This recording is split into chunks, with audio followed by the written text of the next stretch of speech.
Deus dá uma visão a Isaías.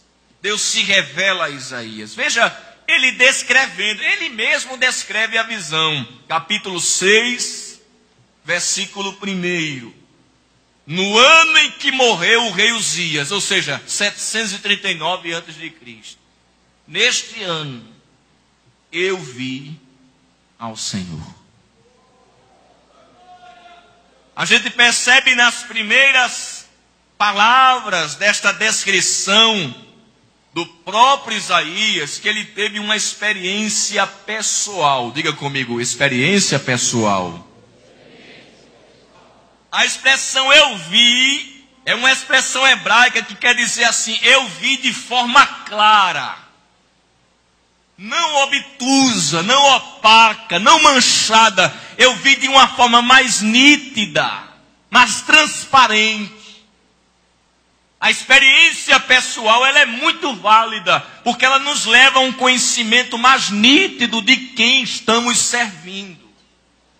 Há pessoas que até já têm um conhecimento, mas um conhecimento muito raso. Deus espera que a pessoa se aprofunde. E é isso que Deus está mostrando a Isaías. Até porque a intimidade com Deus, além de possível, ela é progressiva. Conheçamos e o que mais? Prossigamos em conhecer ao... Eu gosto do que disse um pensador, que a gente não aumenta no conhecimento de Deus, a gente diminui a ignorância em relação a Deus. Porque ninguém esvazia um oceano com um balde. Então ele diz, eu vi claramente. Sabe qual é a maior necessidade desta geração que estamos vivendo? É de uma visão mais clara de Deus. Não é uma visão religiosa, é uma visão real a respeito de Deus. A experiência que ele teve, além de pessoal, foi uma experiência real. Ele não está dizendo aqui, papai viu, mamãe viu. Ele diz, não, eu vi. Aleluia. E ele diz o ano, porque tem gente que diz, eu tive uma experiência com Deus. A gente diz, que ano? Ele fez, não lembro. Aí ele diz, não, foi no ano em que morreu o rei Uzias. Eu estou lembrado. Foi algo datado, marcou a história. E ele descreve assim, olha, eu vi, eu ouvi, e ainda diz que teve o que ele sentiu, ele descreve, eu tive medo, ai de mim. Fala de uma experiência impactante, que fez ele reconhecer sua fragilidade. As experiências com Deus nos levam a isso, a essa compreensão de que nada somos. Experiências que projetam pessoas não são experiências de Deus. Experiências de Deus são as que projetam Deus na vida da pessoa. Ele teve uma experiência que foi mudado. Diga comigo, foi mudado. Irmão, experiência que não muda a gente para melhor, não tem validade nenhuma. Se diz, eu tive uma experiência, mas continua do mesmo jeito, não. Tem que cair fariseu e levantar apóstolo.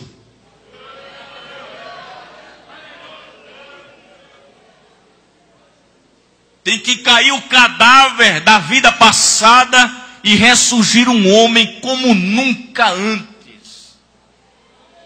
Se alguém está em Cristo, nova criatura, essa expressão aí quer dizer inédita. É uma pessoa que nunca foi vista.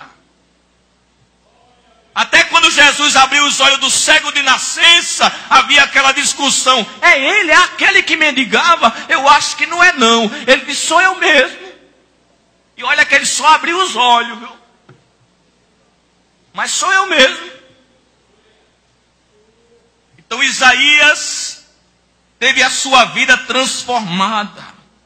A experiência, além de pessoal e real, foi uma experiência sobrenatural. Diga comigo, sobrenatural. Quem foi que ele viu? Ele viu o Senhor. Meu Deus. Eu já vi gente correndo na igreja porque viu um anjo. Imagina ver o Senhor. Porque viu fogo, quase que não dormia a noite todinha. Eu vi um fogo correndo, fica fora de si. Imagina, ele disse, no ano em que morreu o rei Uzias, eu vi ao Senhor. No versículo 5 ele diz, meus olhos viram o rei. Olha que coisa linda. Ele estava acostumado a ver um rei. Uzias, Jotão, Acais, Ezequias, mais um rei. Ele disse, não, meus olhos agora viram o rei. Ele estava acostumado pela familiaridade com Uzias, porque Uzias foi um grande estrategista militar.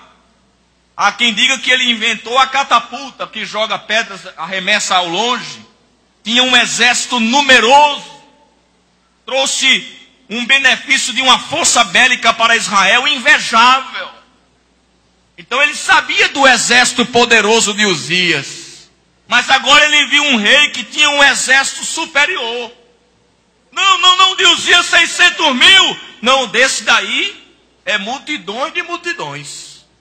E os exércitos, os soldados israelenses, os soldados de Uzias eram de carne e osso. Mas esse rei que eu estou vendo, olha os soldados dele. São serafos. São como fogo. Aleluia.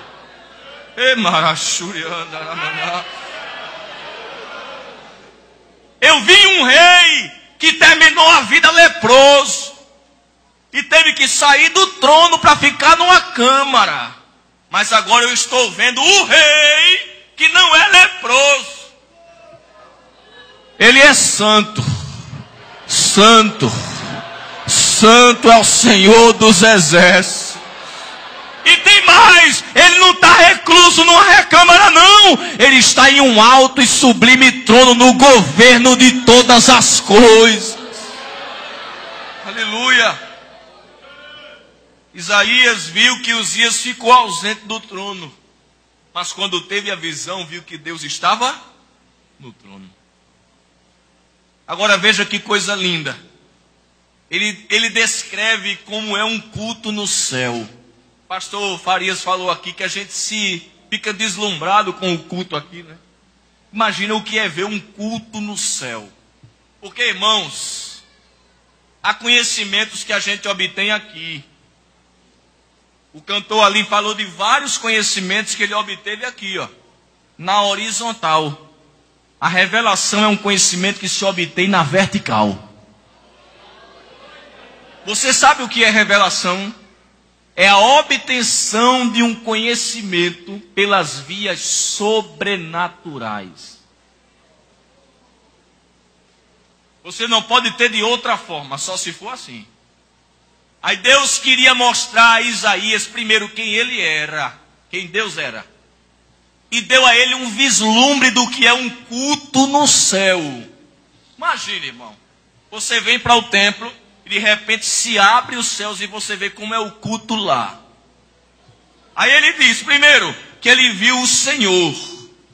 Segundo, ele vê classe de anjos que só aparece aqui. Procure serafim em outro texto da Bíblia que você não acha. Você vai ver arcanjo, querubim, anjos comuns. Você vai ver anjos com nome próprio, como Gabriel, como o arcanjo Miguel. Mas serafim só aparece aqui.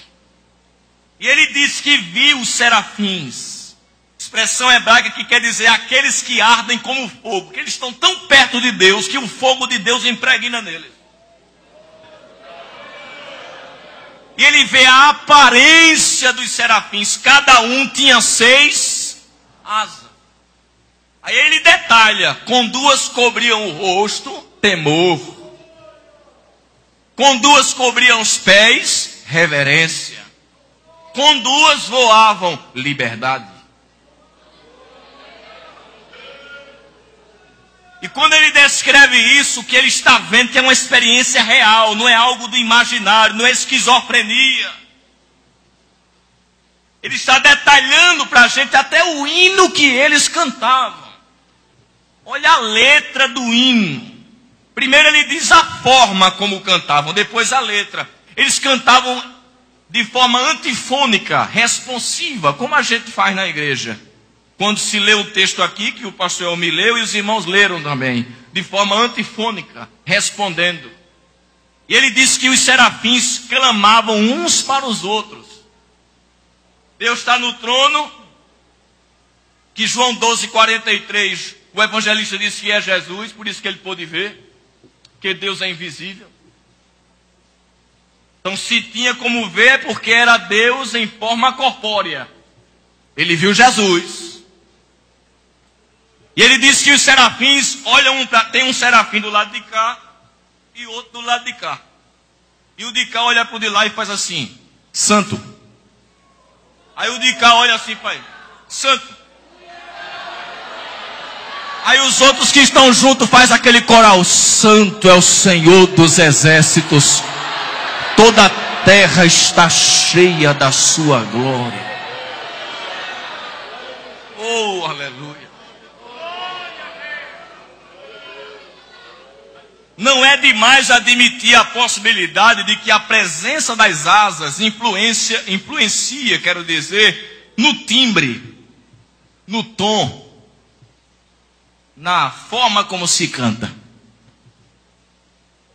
4 vozes. Se você fala com as 2 mãos na frente, sua voz fica mais grave. Então, as asas que cobrem o rosto podia dar um tom mais grave, um som mais grave, quero dizer. Eles podiam estar cantando embaixo, santo.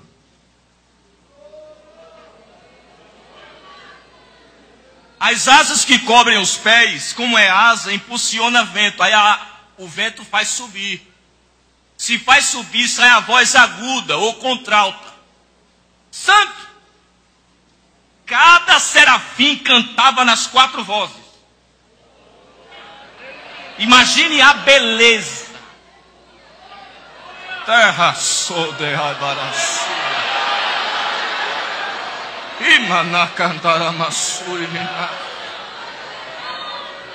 Imagine. Isaías tremia assim, ó, com a perfeição musical. E a letra? Não era Deus vai te tirar do vale. Não era quem te viu passar na prova e não te ajudou, quando vê você na bênção vai se arrepender. Não. Porque a letra da adoração, quem aparece é o adorado. É tanto que eles cobriam o rosto, Isaías, tu não vai ver o rosto do adorador.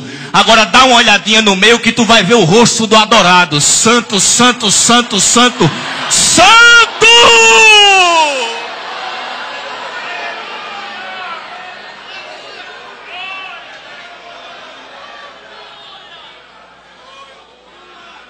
Aleluia. Oh, aleluia.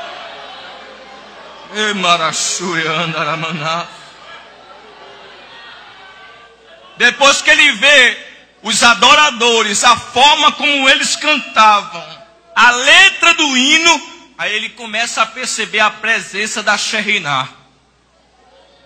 Porque quando a glória se manifesta, mas não é de forma visível, é só kavod. Mas quando ela se materializa, aí os sábios judeus chamam de Shekhinah. Porque ela agora está de forma visível, fumaça. Ele diz que a casa se encheu de fumaça e os umbrais começaram.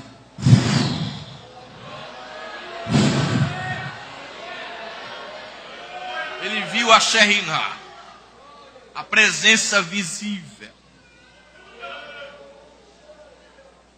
Interessante que essa experiência, além de ser uma experiência pessoal, real e sobrenatural, foi uma experiência marcante. Diga comigo, marcante.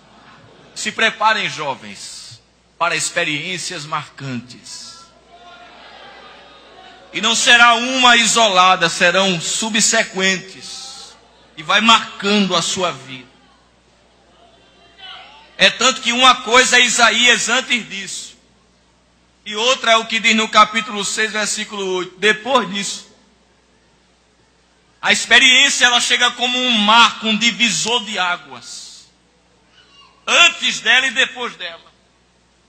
E isso mudou a visão de Isaías e a pessoa de Isaías de uma forma que o cântico dos serafins, dizendo 3 vezes santo, no superlativo, levou ele a chamar Deus de o Santo de Israel. E ficou aquele cântico zumbindo no ouvido. Meu Deus não é qualquer Deus, ele é 3 vezes santo. A expressão Santo de Israel aparece aproximadamente 30 vezes. Agora veja que coisa interessante. Deus se apresenta como um ser transcendente em um alto e sublime trono, inatingível, inalcançável.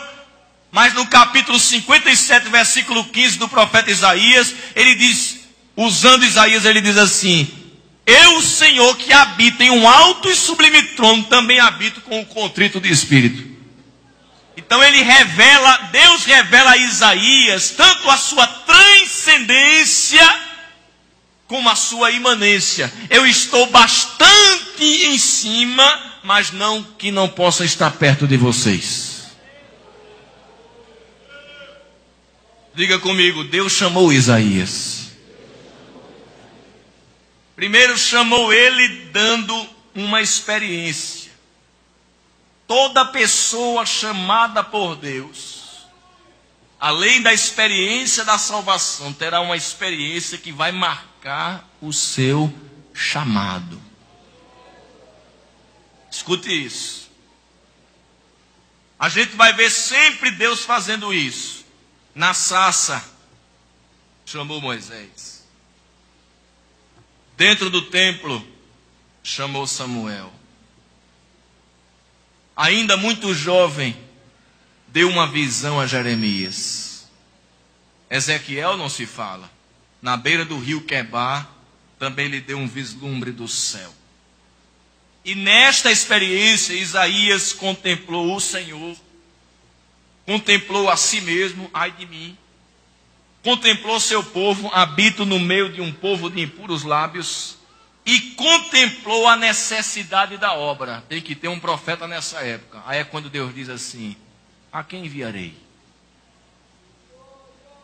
Se a experiência não leva você a contemplar o Senhor, contemplar a si mesmo nas suas fragilidades, contemplar o povo de Deus e contemplar a necessidade da obra, não foi uma experiência legítima. Deus não nos dá piqueniques espirituais. Quando Ele está revelando alguma coisa, é porque Ele quer mostrar essas 4 nuances da necessidade.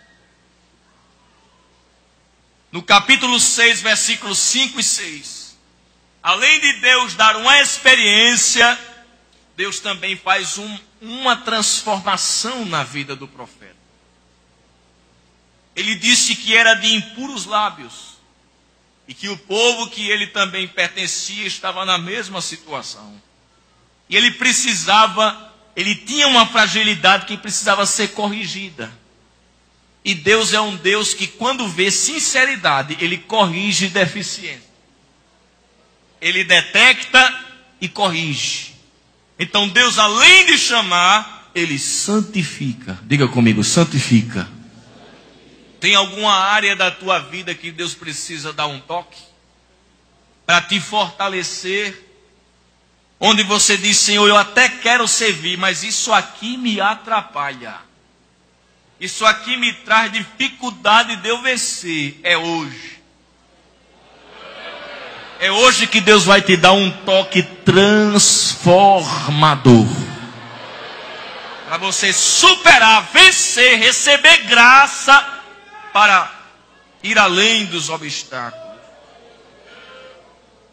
Deus não usa ninguém sem primeiro santificá-lo. A impureza dos lábios de Isaías foi removida para que seus lábios se tornassem o instrumento de Deus. Eu vou lavar tua boca, porque é essa boca que eu vou usar. Diga comigo, Deus limpa a flecha antes de usá-la. Veja 49:2 de Isaías. O teclado, por favor.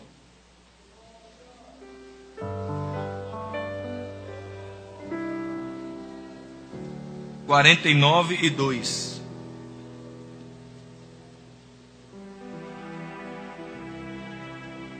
E fez a minha boca como uma espada aguda, com a sombra da sua mão me cobriu, e me pôs como uma flecha, limpa, e me escondeu na sua aljava. Aquele suporte que o arqueiro coloca atrás nas costas. Depois que ele trabalha a flecha, aí ele coloca lá na aljava. No tempo certo eu atiro. Entendeu? Mas primeiro ele limpa a flecha. Correção de áreas.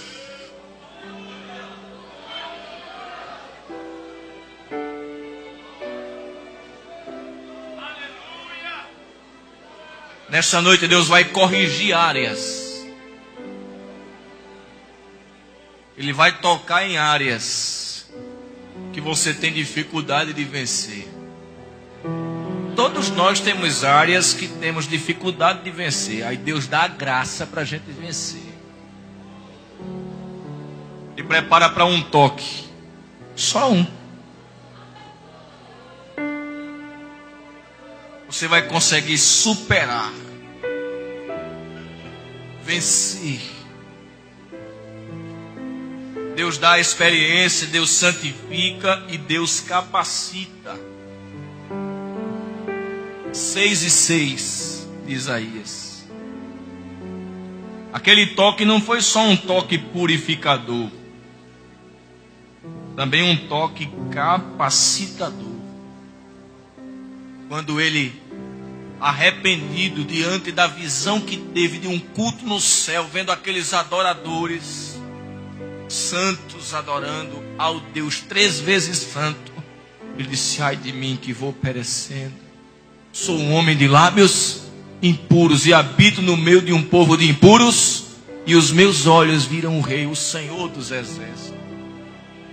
Quando ele afirmou isso, é só o que Deus espera, irmão.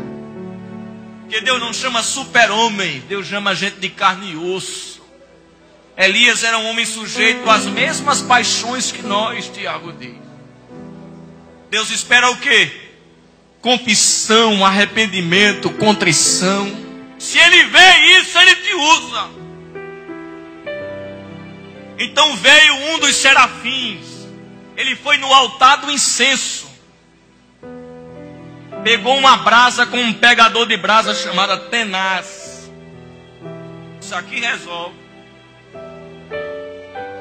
Porque fogo é também para purificar.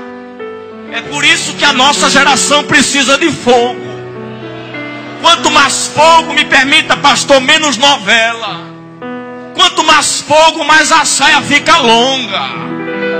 Quanto mais fogo, menos maquiagem. Quanto mais fogo, menos fofoca. Tem que ter fogo.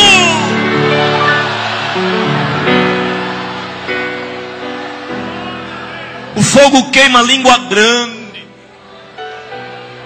O fogo tira o desejo de só estar na praia. Não vem para consagração. Manda fogo, Jesus. Quando manda fogo, a alma quer estar na escola dominical, no culto de doutrina, na vigília, na consagração, na campanha, evangelizando. Quando tem fogo, essa geração precisa de fogo. Isaías, eu tenho um batom para passar na tua boca, mas não é da Mary Kay, é celestial.